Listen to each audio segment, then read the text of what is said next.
आज सोलापुरात संत श्री गजानन महाराज यांच्या पालखीचं आगमन झालेलं आहे। मोदी येथील उपलब्ध मंगल कार्यालय येथे दिवसभर मुक्कामासाठी ही पालखी थांबलेली असून सोलापूरकर शेगावी राणा श्री गजानन महाराज यांचं दर्शन घेण्यासाठी मोठ्या प्रमाणात गर्दी केलेली असून याचा पूर्ण वृत्तांत आपण जनता राज्य न्यूज चॅनलच्या माध्यमातून आपण घेणार आहोत। त्याचा पूर्ण वृत्तांत आपल्याला जनता राज्य न्यूज चॅनलच्या महिला पत्रकार रेणुका वठारे यांनी संकलन करून आपल्यासाठी उपलब्ध करून दिलेले आहे। पाहूया या व्हिडिओमधून आजच्या श्री संत गजानन महाराज शेगावीचा राणा जो आपल्या दर्शनासाठी आपल्याला दर्शन देण्यासाठी इथे आलेला आहे आणि पुढे उद्या सकाळी 9 वाजता त्याचे प्रस्थान सोलापुरातून पंढरपुराकडे होणार आहे। तर पाहूया पूर्ण वृत्तांत।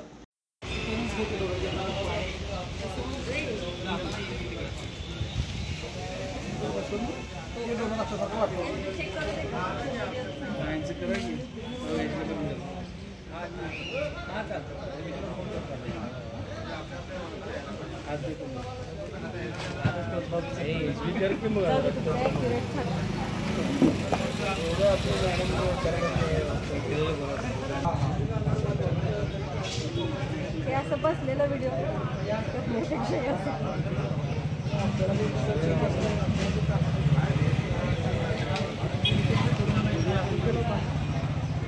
स्लो मोशन स्पीड मोशन इतने क्रॉस है कि यार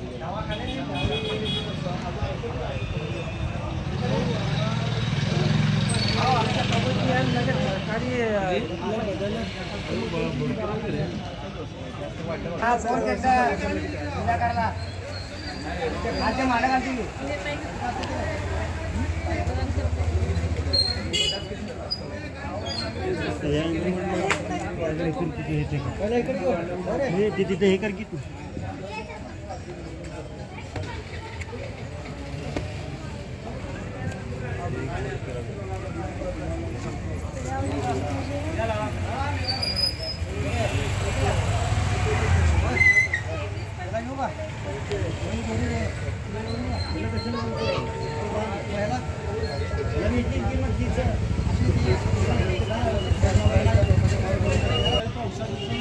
नमस्कार, जय गोपाला। मी बालाजी हरिभाऊ काटकर। या ठिकाणी आम्ही श्री संत गजानन महाराजांची पालखी 7 वाजता या ठिकाणी उपलब्ध मंगल कार्यालय या ठिकाणी येते आणि आम्ही गेल्या 10 वर्षापासून स्त्रीची सेवा देतो आणि आज वारकऱ्यांची सेवा केल्यामुळं आम्हाला पंढरपूरला जाणं होत नाही, पण वारकऱ्यांची सेवा केल्यामुळं आम्हाला खूप आनंद होतो आणि या आमचे जेवढे सोलापुरातील परिसर समाज बांधव आहेत ते येऊन थोडंफार स्त्रीसाठी सेवा देतात बोला। आणि आलेल्या वारकरी जे आहेत ते आल्यानंतर इथं त्यांचे कपडे स्वतः धुतात आणि धुतल्यानंतर ते कपडे आमच्याकडे प्रेससाठी घेऊन येतात आणि ते आम्ही इस्त्री करून देतो। त्याच्याबद्दल आम्हाला आनंद होतो। ही सेवा मोफत आहे का? हां, ही सेवा मोफत आहे आमच्याकडनं आणि विशेष म्हणजे मागच्या वर्षी माझा ॲक्सिडेंट झाला होता। एप्रिल महिन्यामध्ये माझं ऑपरेशन झालं, पायात रॉड होता आणि तरीसुद्धा मी जून महिन्यामध्ये आल्यावर पालखी सेवा दिली आणि यावर्षी माऊलीच्या कृपेने माझ्या पायातला रॉड काढून मी स्वतःहून इस्त्रीसाठी परत सेवेसाठी तयार आहे। माऊलीची कृपा आमच्यावर खूप आहे। म्हणजे शेगावच्या राणांचा तुमच्यावर कृपा आहे, त्यांच्या योगानं त्याच भक्तीने तुम्ही त्यांची सेवा केलात आणि त्याचं फळ तुम्हाला मिळाले असं तुम्हाला वाटतंय का? हो, वाटतं। मला एकदम आनंद वाटतो की मागच्या वर्षी आणि त्याची प्रचिती देखील तुम्हाला आलेली आहे? आलेली आहे, त्याची प्रचिती आली आहे आणि माऊलीचं तुमच्या शब्दरूपी सुमनांनी सोलापूरकरांना तुम्ही काय सांगाल? या वारी सोहळ्याबद्दल काय सांगाल? मी सोलापूरकरांना एकच सांगतो की आपल्याला आपलं खूप मोठं भाग्य आहे की आपल्या या सोलापुरातून श्री गजानन महाराजांची पालखी जाते की ज्या म्हणजे कोणत्यातरी ह्याच्याने म्हणजे कोणती तरी सेवा आपल्या हातून जर होत असेल तर आपल्याला तिथं थोडीफार सेवा प्रत्येक ठिकाणी व्हावी अशी माझी इच्छा आहे। चल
इथंच थांब ना.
चला घरी दांडी तर घालून अडचण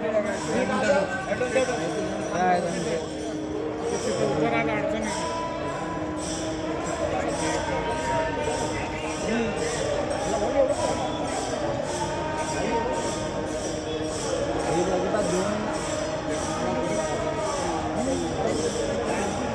अरे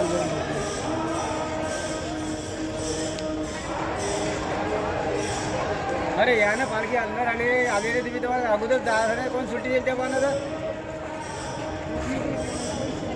भेट मग करा ते तिथं बे भेटचे कोण खाते भेटले बांधेल असल्या सर सर काय आलो म्हणता 10-15 मिनिट आले आलोच करून राहिले भाऊ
मीडिया असं तर असं थोडी करणार मग काही पण खेळणार काढलं शूटिंग थोडं मागवा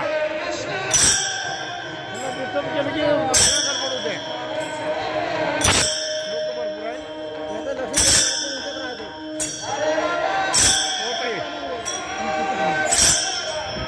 सगळे निघते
लागलं नाही ना म्हणून तुम्हाला? नाही बघा की आज सोडलेच नाहीत. नाही नाही घसायला तुम्ही पाय जळलं म्हणून म्हणलं. नाही नाही लागलं. हां ते काय आम्हाला 5 मिनिटात काढावं लागतं ना, लाईन थांबते ना दर्शनाची.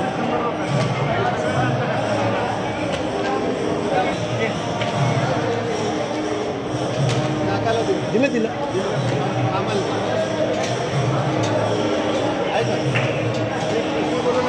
मी आणली 1 किलो अशी गणपतीला हा घातला ना बाबा. ब्लॅक तेल टाक ना, ब्लॅक त्याला फोन व्हिडिओ कॉल करून दाखवा. ब्लॅक त्याला वाट बघतीये.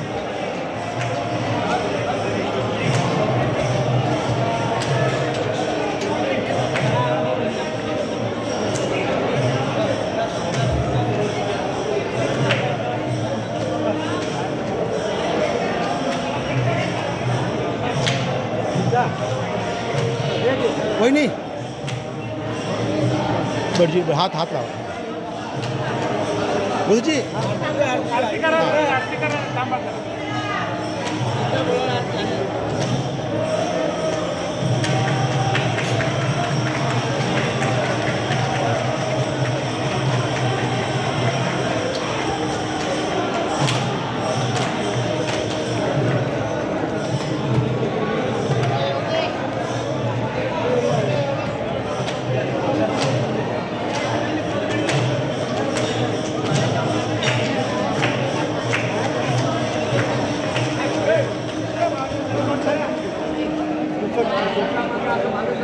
कोण हां ते इथे आहेत सतीश. हे घ्या बाबू द्या इकडं. हे बघ हा घेते हे फुल टे बाहेर हो या.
जगदीश मल्लिकार्जुन पाटील शिळगी यांच्या प्रेरणेने आम्ही दरवर्षी शेगाव गजानन महाराज यांच्या चरणी सेवा अर्पण करतो. उपरण असो, चहा पाणी किंवा पाणी मोठ्याला याचे आम्ही त्यांच्या चरणी अर्पण करतो. सर, ही सेवा देत असताना काय अनुभूती प्रचिती येते तुम्हाला? समाधान वाटतं, प्रसन्न वाटतं. ही सेवा कधीपासून चालू आहे तुमची? आता मी 2-4 रोज झाले. बरं, याच्या पुढं हा स्तुत्य उपक्रम किती वर्ष राबवणार आहात? किंवा सोलापूरकरांसाठी जो शेगावीचा राणा दर्शन देण्यासाठी येतोय, तर काय आव्हान कराल सोलापूरकरांसाठी? सगळ्यांसाठी आव्हान आहे की त्यांनी पण आपल्या श्रीचरणी सेवा अर्पण करावी, याचा लाभ घ्यावा, दर्शनाचा लाभ घ्यावा. कसं वाटतंय शेगावीचा राणा जर सोलापुरात आल्यानंतर कसं वाटतंय? काय अनुभव काय येते? प्रसन्न वाटतं एकदम. कसं वाटतंय सर शेगावीचा राणा आपल्या सोलापुरात आगमन झाल्यानंतर एक चैतन्याचे वातावरण निर्माण झालेलं असतंय? सगळ्यांचं भलं व्हावं, सगळे सुखी राहावं. संत येती घरात तोची दिवाळी दसरा म्हणतात, त्याप्रमाणे सोलापूरकरांना एक नवीन प्रचिती अनुभवती येते असं वाटतंय का तुम्हाला? नक्की नक्की. जय गजानन. आज आपल्या इथे शेगावचे संत श्री गजानन महाराज यांच्या पालखीचं आगमन झालं आहे. सोलापुरात हा दुसरा मुक्काम असतो. पहिला मुक्काम कोचनमध्ये असतो, दुसरा मुक्काम हिरण्यौप्लव मंगल कार्यालय येथे साजरा असतो. आज सकाळी आत्ता त्यांचं आगमन झालं महाराजांचं, आणि उद्या सकाळपर्यंत त्यांचं इथे वास्तव्य असतं त्या सगळ्या वारकऱ्यांचं. जवळजवळ 700 ते 750 वारकरी असतात. त्यानंतर ते उद्या सकाळी इथून आरती करून पंढरपूरच्या दिशेने मार्गस्थ होतात. इथे उपलब्ध परिवारातर्फे मी वार्ता प्रसाद दिगंबर उपलब्ध, धाकटेभाऊ राहुल दिगंबर उपलब्धचे थोरले भाऊ संजय उपलब्ध आत्ता उपस्थित आहोत. इतर भाऊ लोक आहेत म्हणजे आता ते व्यस्त आहेत सेवा करण्यात. यानंतर इथे वास्तव्य मुक्काम झाल्यानंतर संध्याकाळी उपलब्ध परिवारातर्फे श्री जगन्नाथ किरण उपलब्ध, रविराज जगन्नाथ उपलब्ध यांच्यातर्फे हॉटेल सेंटर पॉईंट येथे त्या ह्या आलेल्या भक्तगण वारकऱ्यांना संध्याकाळचं जेवणाचं नियोजन असतं. हे आम्ही नित्यनियमाने जसं 1997 सालापासून पालखी इथे येत आहे तेव्हापासून आम्ही हे रेग्युलर करत आहोत. आणि सगळ्यात महत्त्वाचं म्हणजे कसं, हे आम्ही नाही करत आहोत, हे महाराज आमच्याकडून करवून घेतात. हे आमच्या वाडवडिलांची पुण्याई आहे की आम्हाला त्यांची सेवा करायचा अवसर मिळाला त्यांच्यामुळे. सर, ही कितवी पिढी आहे तुम्ही सेवेत आहात? हे आम्ही आता 3री पिढी आहोत. आजोबाजी स्वर्गीय हिरण उपलब्ध आणि स्वर्गीय नलिनी हिरण उपलब्ध हे यांनी ही प्रथा इथे सुरू केली. त्याच्यानंतर हे आमच्या वडील आणि त्यांनी ती सांभाळली, आणि आता आम्ही भाऊ लोक हे ते मेंटेन करत आहोत. सर, सोलापूरकरांना जाणून घ्यायला आवडेल की तुम्ही जी सेवा करता, तुमच्या परिवारातर्फे जी शेगावी राणांचा सेवा होती, त्याची सुरुवात कशी झाली, आणि ह्या जागी जेव्हापासून सुरुवात झाली तेव्हापासून हा मंगल कार्यालय उपलब्ध होता का, आणि किंवा याच्या अगोदर इथं काय होतं वगैरे, हे सर्व इतिहास जाणून घ्यायला आवडेल. पूर्वी ह्या ठिकाणी मनपा आपल्याकडून भाडेतत्वावर इथे शाळा चालवत होत्या. त्या शाळेचे मोठे मोठे 3 हॉल होते. त्या हॉल्समध्ये त्यांचा मुक्काम असायचा. त्याच्यानंतर जेव्हा आम्ही परिवाराने आमच्या आजोबांच्या नावाने हे मंगल कार्यालय बांधायचं ठरवलं, त्यावेळेला पहिला स्लॅबच पडला होता. त्यावेळेला मग ते पालखी शेजारी मनपाच्या शाळेत भरत होते. आधी पालखी मुक्काम तिथं उतरत होता आणि वारकरी इथं उतरत होते. तर त्यांनी आपल्याला अप्रोच केलं की पावसा पाण्याचा आम्हाला तिथे त्रास होतो, तर जर तुमचं एक पक्कं बंदिस्त ठिकाण झालेलं आहे तर आम्हाला इथं, आम्ही म्हटलं परवानगीची काय आवश्यकता आहे, महाराजांची इच्छा आहे की त्यांनी इथं यावं. त्या अनुषंगाने आम्ही त्यांना मग इथे म्हणजे तेव्हापासून म्हणजे 1996 सालापासून इथं पालखी वास्तव्यास असते. हे उपलब्ध मंगल कार्यालय किती साली बांधलं गेले? हे 96ला सुरू झालं होतं बांधकाम, आणि 97ला हे कार्यरत झालं. आणि याच्या अगोदर जिथं थांबत होते तिथं जेवणाची व्यवस्था वगैरे कशी होत होती अगोदर वारकऱ्यांची? जेवणाची व्यवस्था काही प्रमाणात तिथे मैदानातच होत होती आणि काही प्रमाणात अफजलपूरकर मंगल कार्यालयामध्ये होत होतं. आताही आता सकाळी दुपारचं जेवण अफजलपूरकर मंगल कार्यालय येथेच होतं. काही जे भक्तगण असतात ते डिवोटी दान करतात, ते करून त्यांच्या माध्यमातून तिथं दुपारचं जेवण असतं आणि संध्याकाळचं जेवण हॉटेल सेंटर पॉईंट येथे उपलब्ध परिवारातर्फे. सर, एकूणच 700 लोकांच्या वारकऱ्यांची संख्या आहे. हे सर्व व्यवस्था तुम्ही दिवसभर कशी करता याच्याबद्दल थोडंसं सांगा. आमच्याकडे असलेले सर्व रूम्स, सगळे हॉल्स सगळे सगळे उपलब्ध असलेले सगळे हॉल्स वगैरे वरती टेरेसवर पण हॉल्स आहेत आपल्याकडे. ते सगळे आपण स्वच्छ करून घेतो. त्यांच्या राहण्याची व्यवस्था तिथेच होते आणि थोडेफार जे राहतात लोक 100-200-250-300च्या घरात, त्यांची व्यवस्था अफजलपूरकर मंगल कार्यालय येथे होते. इथे किती वारकऱ्यांची व्यवस्था होते? ह्या मंगल कार्यालयात किती वारकऱ्यांची व्यवस्था होती? 450च्या घरात वारकऱ्यांची व्यवस्था आपल्या इथं होते. त्यांचं दुपारचं जेवणाची काय व्यवस्था आहे?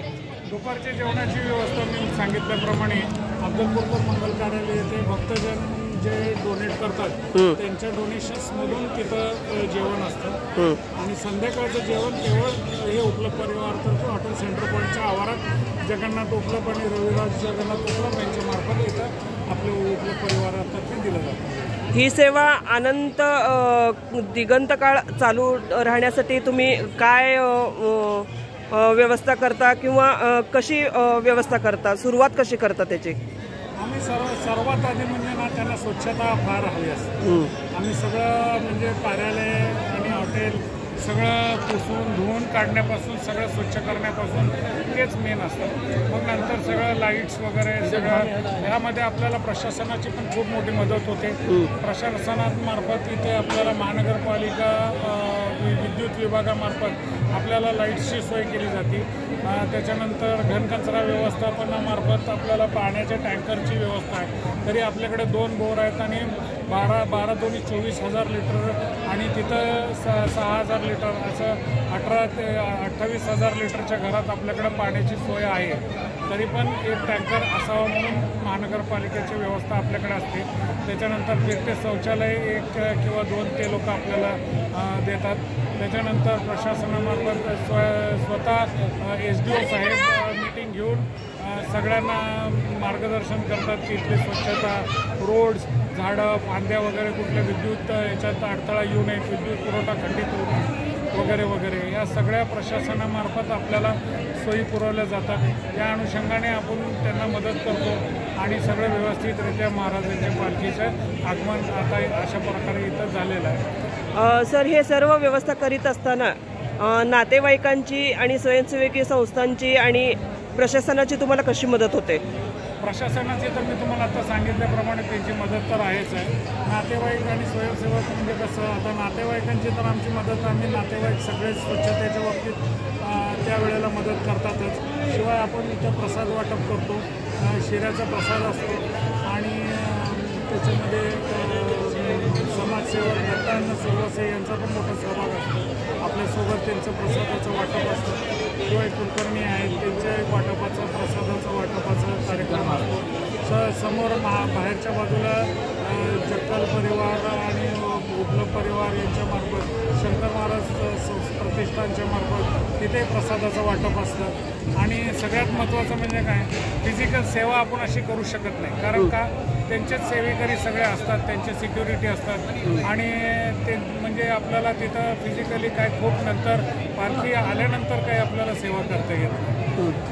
सर, शेगावीचा राण्यांचा जेव्हा ह्या मंगल कार्यालयात आगमन होतं त्यावेळेपासून ते त्यांची आरती होईपर्यंत काय प्रोसेस असते याच्याबद्दल थोडंसं सांगा.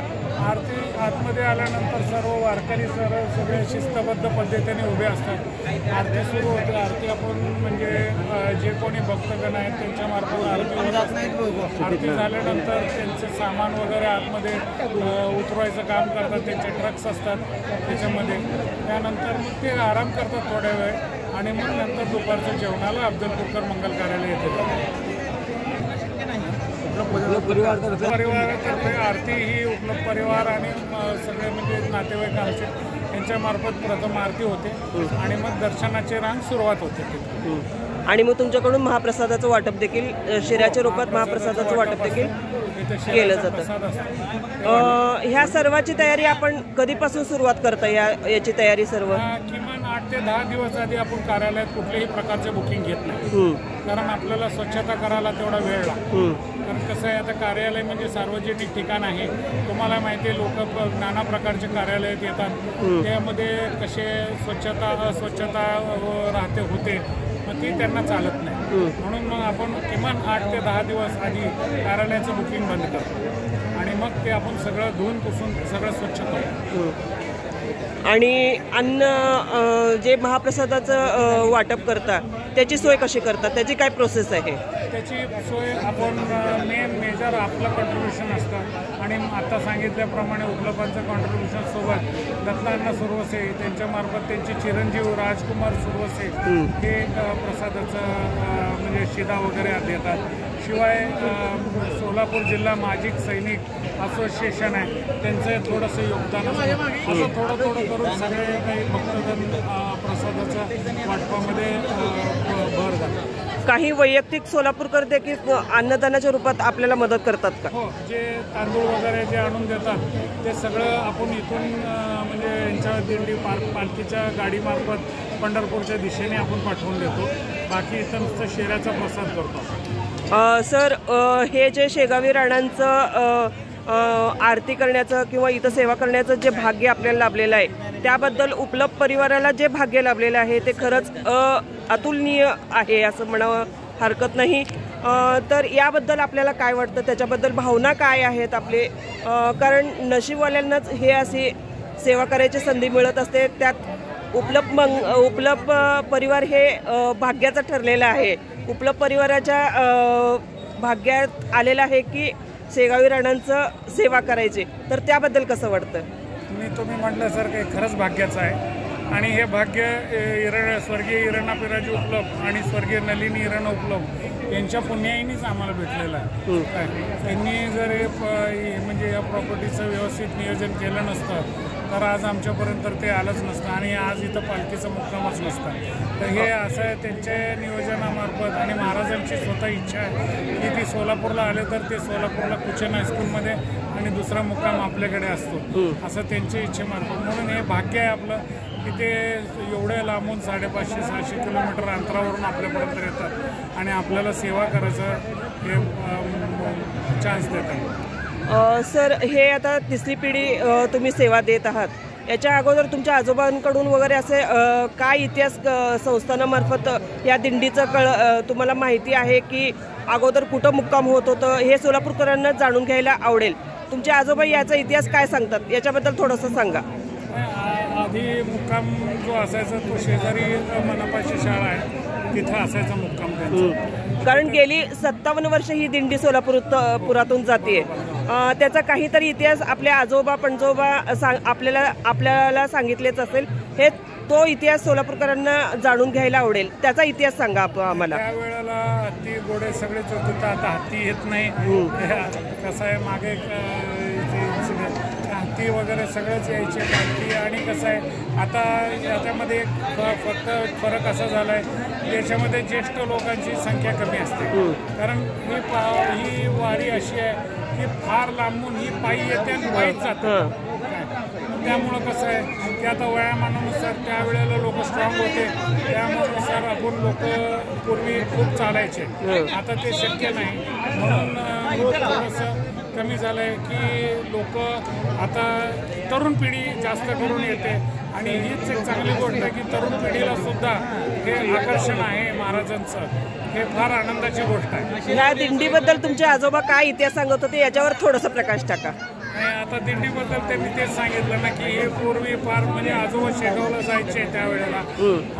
त्यानंतर इथं आल्यानंतर इथं पण मुक्कामी इथं शेगावला पूर्वी जे होतं तसं आता सगळीकडेच मठं झालेले आहेत. पंढरपूरला झाले, सोलापूरमध्ये सोरेगाव रोडलाही झालेलं आहे.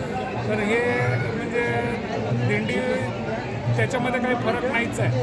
ते पूर्वीपासून चालतच येतात आणि चालतच जातात. आणि विशेष म्हणजे काय माहिती आहे का, हे वाटेत कुठे थांबत नाही, शिस्तबद्ध पद्धतीने येतात, शिस्तबद्ध पद्धतीने जातात आणि यांच्यामुळे कोणाला अडथळा निर्माण होत नाही.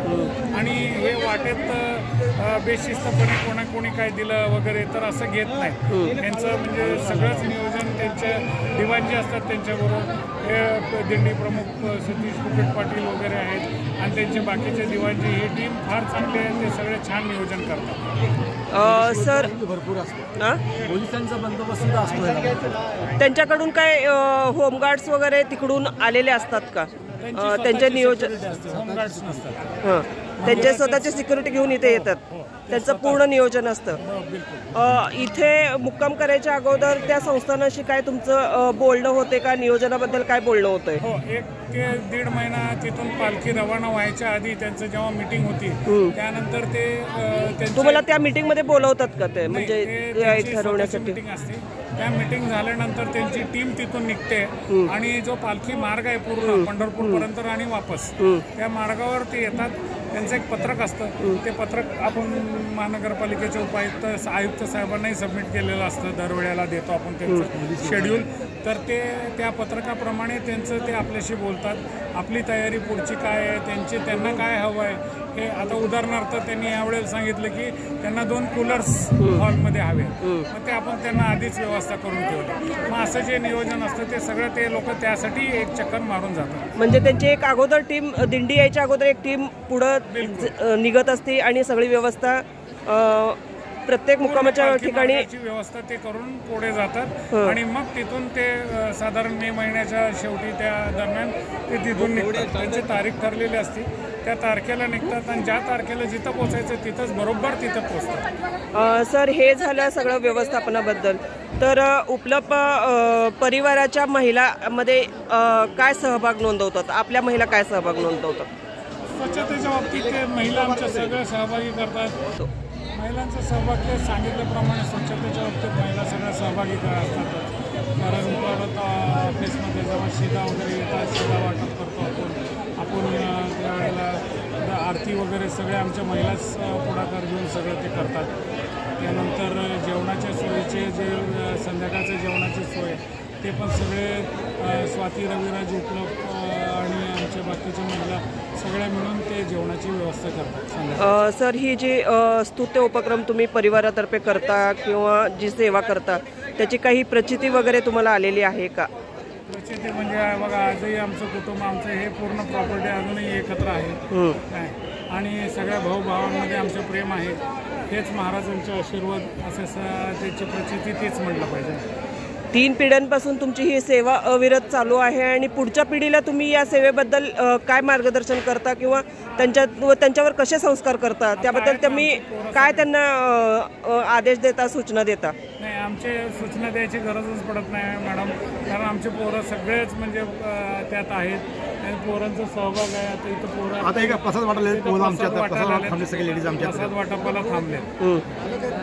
त्यांना सांगायची गरजच पडणार नाही, ते आमच्या बघूनच पुढं करतात. सर, सोलापूरकरांना काय आवाहन द्याल तुम्ही? नाही, कसं आहे, महाराज एक लक्षात ठेवा, सोलापूरकरांनी दर्शन तर घ्यावंच आवर्जून. आणि सगळ्यात महत्त्वाचं म्हणजे आपलं महाराष्ट्राला संतांची भूमी म्हटलेलं आहे. तर संतांची भूमी या हिशोबाने संतांची शिकवण कुठेतरी लोप पावत चालली असं मला वैयक्तिकरित्या वाटतं. मग संतांनी काय शिकवलं तर भाऊबंदकी शिकवली. आज आपण पाहतोय की बांधावरनं भांडण्याचं काम होतं. तर संतांची शिकवण लोकांनी आचरणात आणावी हीच महाराजांच्या चरणी इच्छा आहे आणि ती पूर्ण व्हावी आणि सोलापूरच्या लोकांनी त्याचं अनुकरण करावं. बोला. तर हा एकमेव असा विठू माऊली आहे की तिथं जात, धर्म, पंथ, स्त्री, पुरुष, गरीब, श्रीमंत हा भेदभाव होतो. आणि हेच ह्याचं वैशिष्ट्य आहे. ह्या वारीत आल्यानंतर कोणी चुकत नाही, कोणी मारामारी करत नाही. इतकं सगळं शिस्तपूर्वक सगळ्या ह्या गोष्टी होत असतात आणि एकदम भक्तिमय वातावरण ह्याच्यात. आणि ह्या माध्यमातून मी एवढं सांगू शकते, मी किडनी डोनर असल्यामुळं प्रत्येक आणि भक्तांनी देखील सगळ्या जनतेने आपापल्या शरीराची काळजी घ्यावी, दर 3 महिन्यांनी रक्त लघवी ह्याची तपासणी करावी आणि जर एखाद्याचा अवयव हे झाला, आता सध्याचं तर लोकमतचं हे आहे अवयवदानावर, तर जर अवयवदानाचं जर चळवळ सुरू केली तर प्रत्येकाने आपलं अवयवदान करते, जे गरजू आहेत त्यांचे.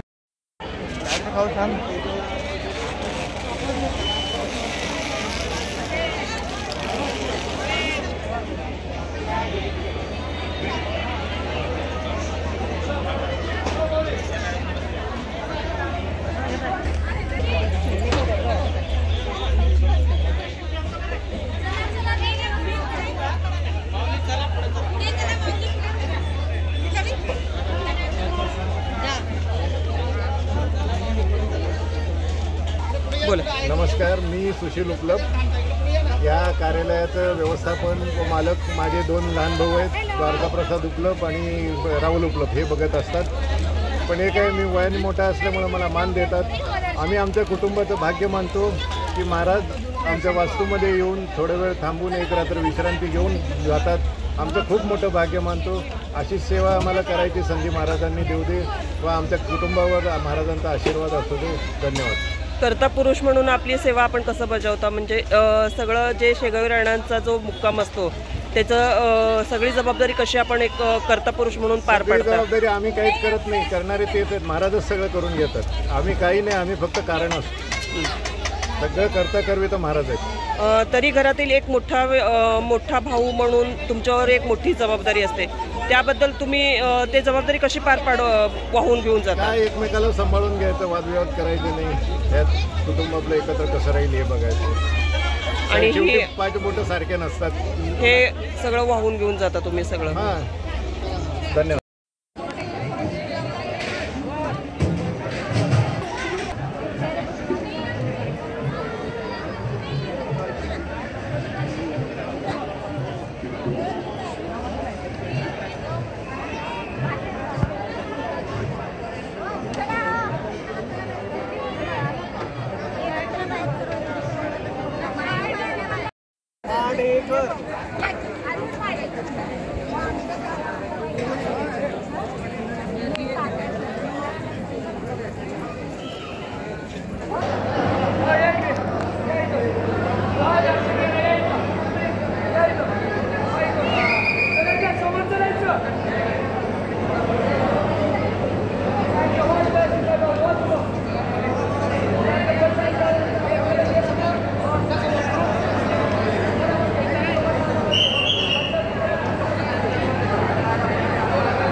बोला.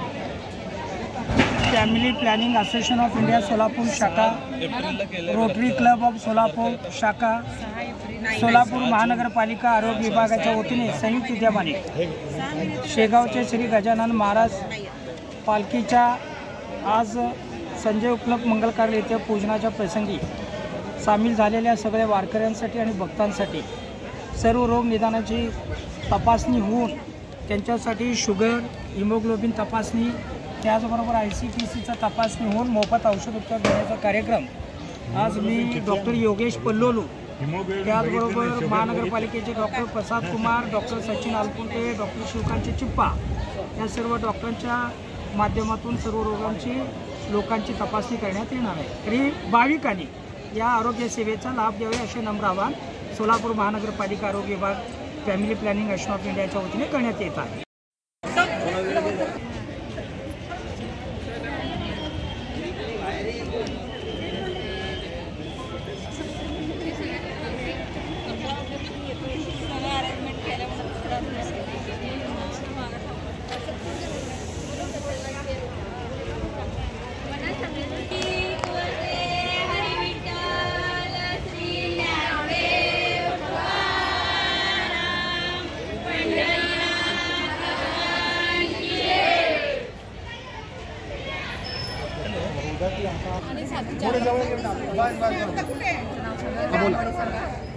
मी मनमाला बाबू शिंदे, रामवाडी UPSC महानगरपालिकातर्फे आम्ही गजानन महाराजांच्या दिंडीनिमित्त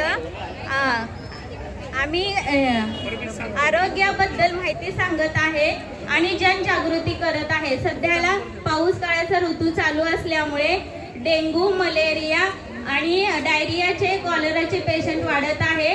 तर जनतेला आणि येणाऱ्या भाविकांना एकच सांगू इच्छितो की ह्यामध्ये साबण, हँडवॉश हे महत्त्वाचं आहे. तर ह्या हँडवॉश व्यवस्थित केलं तर जे काही आपल्या हाताला बॅक्टेरिया लागले जातात, जंतूंचा प्रसार होतोय, ते व्यवस्थित धुतले गेलं तर आपले हात स्वच्छ झाले तर आपण आजारी पडणार नाही. आणि हे आपण घरोघरी आपण ही माहिती पोहोचवत आहोत. तरी हे सगळ्यांनी ऐकून आपल्या घरापर्यंत ही आरोग्याबद्दलची माहिती घेऊन जावी ही नम्र विनंती. तर हात धुण्याचे 6 स्टेप असते. त्या 6 स्टेप मी करून दाखवणार आहे. त्या 6 स्टेप मी आता करून दाखवणार आहे. तर त्या 6 स्टेप आपल्या लक्षात न राहता त्या एक गाण्याच्या माध्यमातून मी बोलणार आहे. ते सगळ्या जनतेने आणि भाविकांनी बघाव्या आणि आपल्या घरीही ते प्रॅक्टिकली करावी ही नम्र विनंती. ओले हात करायचे, पहिले ओले हात करून त्यानंतर साबण लावायचं आणि यानंतर आपल्या साध्या बोली भाषेत ही स्टेप्स कशा लक्षात ठेवायचं याची एक कविता आहे किंवा गाणं आहे, ते आमच्या सिस्टर बोलून दाखवायचं. हातात खेळतो पैसा, हातात खेळतो पैसा, पाण्यात पोहतो मासा, पाण्यात पोहतो मासा, बाळकाई चोपते अंगठा, बाळकाई चोपते अंगठा, एक घास चिऊचा, एक घास माऊचा, एक घास चिऊचा, एक घास माऊचा, आईच्या हातात बांगड्या, बाबाच्या हातात घड्या, आईच्या हातात बांगड्या, बाबाच्या हातात घड्या, आमचे हात स्वच्छ. आणि हात धुतल्यानंतर आपण हँड खाली न करता, हात खाली न करता तर वरती घ्यायचे. कारण की ते का धुतलेले असतात तर खालचे जंतू, जे काय कोपऱ्यापर्यंतचे जंतू असतात त्या परत आपल्या हातावर येऊ नये म्हणून हात वरती करायचं आणि स्वच्छ टॉवेलने पुसून घ्यायचे. बोला. सालाबादाप्रमाणे आषाढी एकादशीच्या वेळेला गजानन महाराजांची सर्वात अगोदर पालखी सोलापूर शहरामध्ये येते. महानगरपालिकेतर्फे माननीय आयुक्त सर यांच्या मार्गदर्शनानुसार आणि माननीय आरोग्य अधिकारी यांच्या सूचनांनुसार सोलापूर शहरामध्ये काल कुचन प्रशालेमध्ये 4 मेडिकल ऑफिसर्सची पथकं आम्ही नेमली होती.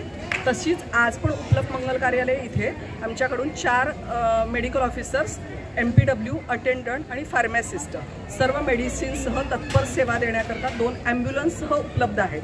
याच्यामधली एक ॲम्ब्युलन्स आहे, त्यांच्याकडे ECGची मशीन पण आहे आणि फिजिशियन आहेत. याशिवाय यावर्षी नाविन्यपूर्ण उपक्रम म्हणजे आम्ही सिद्धेश्वर फिजिओथेरपी कॉलेज आहे तर यांच्याशी संपर्क करून त्यांचं मनुष्यबळ मागून घेतलेलं आहे. वारकरी जे आहेत ते चालत श्रमाने आलेले असतात, बऱ्याचशा एक्सरसाइज करायला लागतात त्यांना, तर थोडंसं पायावर ताण येतो त्यांच्या मसल्सला रिलॅक्स करण्याकरता आणि त्यांच्या मेंदूचा ताण खरं तर ॲक्च्युअलमध्ये वारीत आल्यानंतरच नाहीसा होतो. पण ती सेवा मानून आमचे सगळे आरोग्य अधिकारी आणि वैद्यकीय अधिकारी यांचं पथक, त्याशिवाय सिद्धेश्वर फिजिओथेरपी कॉलेज यांच्या संयुक्त विद्यमाने आम्ही वारकरी संप्रदायाची सेवा करत आहोत. त्याच्यामध्ये फूट मसाज आहे, हेड मसाज आहे. त्याशिवाय आम्ही संगमेश्वर कॉलेज यांच्या संयुक्त विद्यमाने हा प्रबोधनात्मक कार्यक्रम लोकांमध्ये जनजागृती व्हावी स्वच्छतेविषयी म्हणून त्यांच्याकडे प्रबोधन कट्टा नावाचा एक उपक्रम चालवला जातो दर महिन्याच्या मंथएंडच्या दरम्यान. तर त्याचीच मदत घेऊन आम्ही हा उपक्रम राबवलेला आहे. याच्यामध्ये पावसाळा आणि आरोग्य याविषयी आमच्या मेडिकल ऑफिसर, ANM आणि सर्व स्टाफ यांनी बऱ्याचशा सूचना केलेल्या आहेत, मार्गदर्शन केलेलं आहे. आणि सगळ्यात महत्त्वाचं म्हणजे पावसाळ्या अगोदर साथीचे रोग पसरू नये म्हणून सगळ्यात महत्त्वाचं आहे ते हात स्वच्छ धुणे. एवढी साधी काळजी जरी जनसामान्यांनी घेतली आणि आपल्या घरातल्या मेंबर्सना हात कसे स्वच्छ धुवायचे याचा प्रॅक्टिकल त्यांनी करून दाखवलेला आहे. आणि त्याचं जर मार्गदर्शक सूचनांचं पालन केलं तर सोलापूर शहर आजारमुक्त होईल अशी गजानन महाराज आणि विठ्ठलांच्या चरणी मी प्रार्थना करते. आणि आमच्या आरोग्य अधिकारी डॉक्टर राखी माने मॅडम आणि उपायुक्त sir doctor Sachin Ombase sir यांनी आम्हाला या उपक्रमाद्वारे वारीमध्ये सेवा करण्याची संधी दिलेली आहे. त्याबद्दल मी सर्वांचे धन्यवाद मानते. संगमेश्वर कॉलेजचेही आम्हाला ही जे काही कट्टा मिळालेला आहे बोलण्याकरता तर त्यासाठी त्यांचेही मी धन्यवाद मानते. सध्या आज आता कशाचे सेवा चालू आहेत? आता आमच्याकडे वैद्यकीय अधिकाऱ्यांची 4 पथकं आहेत तिथे. त्यांच्याकडे मेडिसिन आहे, त्यांचे फार्मासिस्ट आहेत आणि MPW आहेत. तर यांची सेवा चालू आहे. त्याशिवाय फिजिओथेरपिस्ट आहेत आणि काही डॉक्टर्स आहेत फिजिओथेरपीचे. तर ते त्यांना फूट मसाज, जर कोणाला क्रॅम्प्स वगैरे असतील तर लेग मसाज देत आहेत. त्याशिवाय फूट मसाजरची संख्या किती आहे? 30 आहे मॅडम. 2 सेशनमध्ये आहे. 11 ते 2 मध्ये 30 डॉक्टर्स आहेत आणि 2 ते 6 मध्ये 30 डॉक्टर्स आहेत.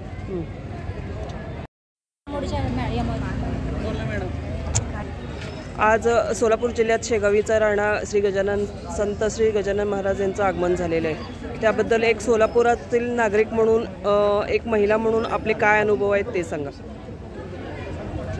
आमचे अनुभव की जेव्हा वारी 2-2 महिने चालते तेव्हा वारकरी खूप थकलेले असतात.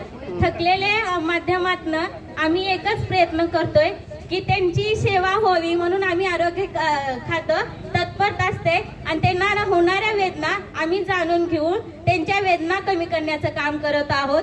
त्या माध्यमातून मी अभंग म्हणते आणि सगळ्या जे काही वारकरी संप्रदायाला एक चांगल्या प्रकारचा एक अभंग आहे ते म्हणून दाखवते. आषाढी वारी 2025 निमित्त आठवणीतील 4 शब्द आठवले ते अभंग. आषाढी वारी पायी चालत चालत वारकरी म्हणतात, जन्मोजन्मी आम्ही बहुपुण्य केले, जन्मोजन्मी आम्ही बहुपुण्य केले, तेव्हा विठ्ठले कृपे झाली, तेव्हा विठ्ठले कृपे झाली, जन्मोजन्मी या संसारी झालो त्याचा दास, माझा तर विश्वास पांडुरंगी, अनेक देवता न घे माझे चित्त, गोड गीत गाता विठोबाचे, पुढे एक संत महाराज म्हणतात, आवडीनं भावे हरिनाम घेती, तुझे चिंत त्याशी सर्व आहे, नको खेद करू कोणत्या गोष्टीचा, पती लक्ष्मीचा जाण तशी. आषाढी वारी झाली की महाराष्ट्रातील सर्व संतांच्या पालख्यांचा पंढरपूरच्या दिशेने निघतात व सर्व भाविक भक्त वारकरी अबोल वृंदा या संतांच्या पालखीत निघतात. कुणाला आमंत्रण नसतात तर सुद्धा पंढरपुरात 15 ते 20 लाख वारकरी विठुरायाच्या भेटीला गोळा होतात.